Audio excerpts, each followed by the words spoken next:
One side had the castle, one side had the crowds, and one older settlement carried the city's ancient roots. Together, Buda, Pest, and Buda became Budapest, a capital made from contrast. Hey there!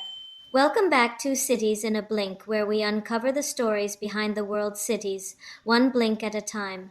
This is How Did That City Become the Capital? Our journey through the political hearts of nations. Today, we're exploring how Budapest became the capital city of Hungary. Before Budapest was one capital, it was a rivalry across the Danube.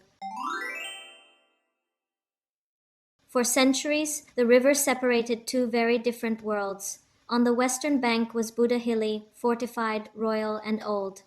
On the eastern bank was Pest flat, open, commercial, and fast-growing, and nearby was Buda, older still, carrying the city's ancient roots.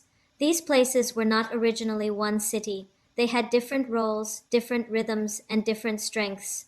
Buda carried prestige. It had the castle, the hills, and the memory of medieval Hungarian kings. It looked like history, but Pest had momentum.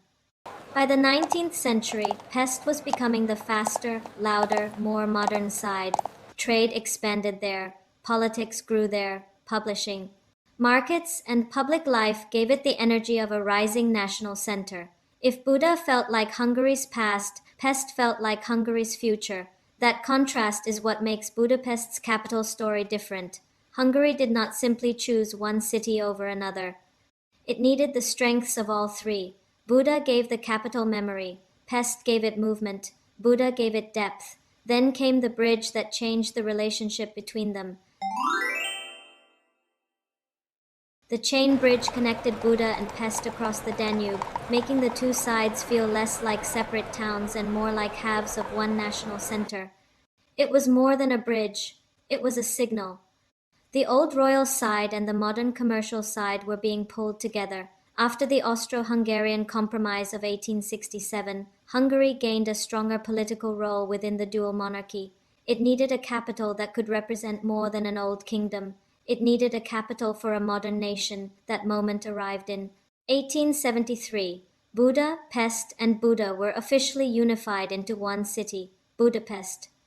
This was the turning point. Budapest was not just a capital that grew bigger. It was a capital created by combination. After unification, the city expanded with ambition. Bridges, boulevards, government buildings, theaters, railways, and public spaces transformed Budapest into one of Europe's major capitals. The city was making a statement.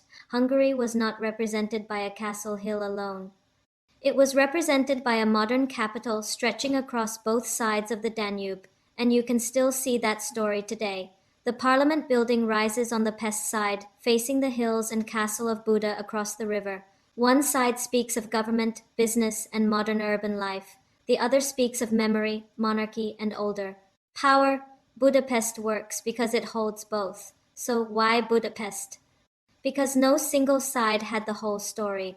Buda had the crown, Pest had the energy, Buda had the roots. Together, they became stronger than any one of them could have been alone.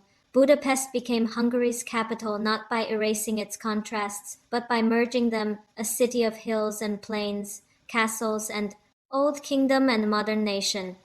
Not one city that rose alone, but three cities fused into one capital.